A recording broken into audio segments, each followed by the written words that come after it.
Hello and welcome to the SciFirst MovieTalk episode. So in this episode, I'll be discussing the 2022 Freaky Tuesday animation sequel, Hotel Transylvania Transformania, the fourth movie in the Hotel Transylvania franchise, and as directed this time around by Drymon and Jennifer Kluska, who now actually take on the directorial duties from Genndy Tartakovsky, if I can get his name right for the fourth and final time, who had directed the first three movies in the series. So we now catch up with our favourite monsters, getting their groove on, if you like, to the cha-cha slide at the Hotel Transylvania's 125th anniversary party, where Johnny, as voiced by Samberg, has set up a mega monster bash and a showcase to get the party into full swing. Dracula, as voiced this time around by Brian Hull, who takes over the role from Adam Sandler, who did in fact voice the character in the previous three movies, is now looking to retire after all of this time, but has a panic attack and a change of heart when he realises what the hotel would kind of just become under Johnny's unique style of management.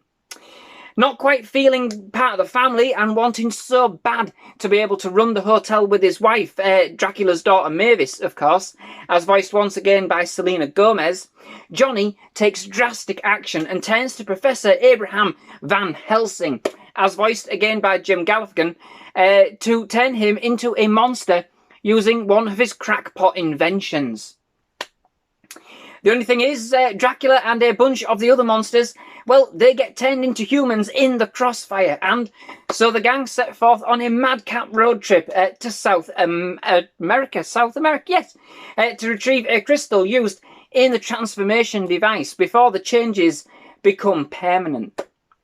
So, if you've seen any of my reviews for the other movies, then you will know that I have definitely loved them today, combining some of that good old monster madness with some great comedy moments and some brilliantly feel-good stories.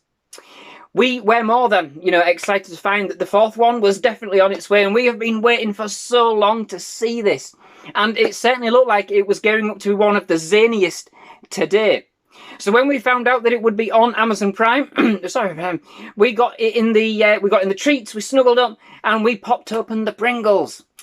Unfortunately, after watching it, I think perhaps all three of us kind of had pretty much the same verdict with this one, which was, to be fair, is quite unusual that we all agreed. But indeed, I think we all felt that we had kind of a tad deflated, I think.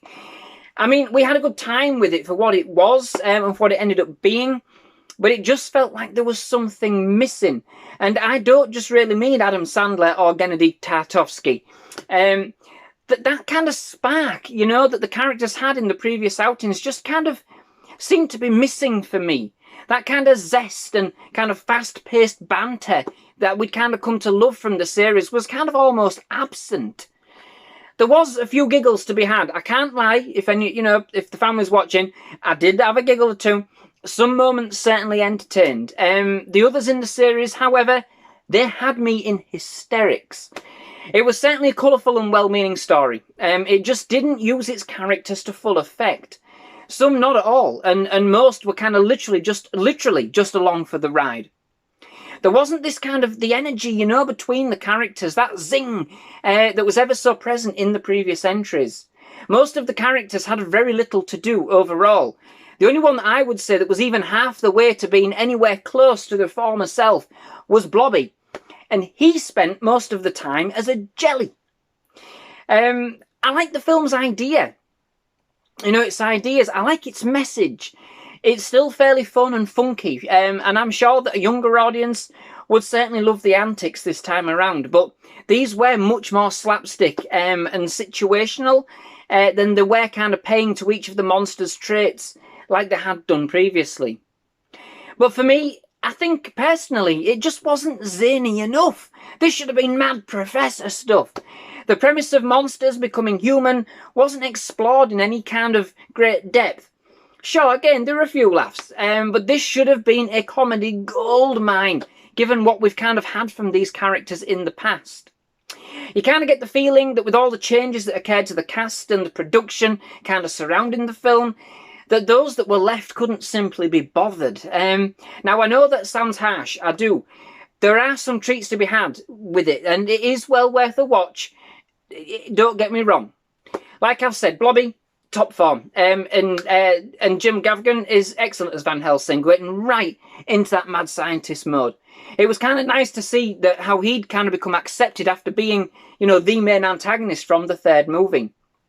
And not nearly enough of his gizmos and contraptions, that we didn't have enough of them, you know, which would have been an absolute blast to see. But what we did get was tremendous fun nonetheless. And that part of it, yeah, I really did enjoy, you know, watching that kind of unfold. That was good. And for what it's worth, Brian Hull, as Dracula, he didn't do a bad job. It was a believable performance and pretty entertaining for what it was. I just think that the material that he kind of had to work with was nowhere near as strong as Sandler had, you know. Johnny, as a monster, he was quite creative too. Definitely stood out in a crowd. And he totally embraced his new appearance, almost like a dream come true. Certainly an interesting take on a Freaky Friday. Well, more like a Freaky Tuesday kind of premise. We also take another trip on the ever ill-fated Gremlin Air, and whilst not quite as exciting as our last flight with the budget airline, it was certainly another highlight, as the Gremlin cabin crew only ever aimed to please and provide a first-class service. Or at least their interpretation of it, of course, leaving the newly humanised Dracula as a gibbering bag of nerves. I just feel as though there's something missing. You know, it's a colourful, it's a well-meaning story that just kind of seems to be empty.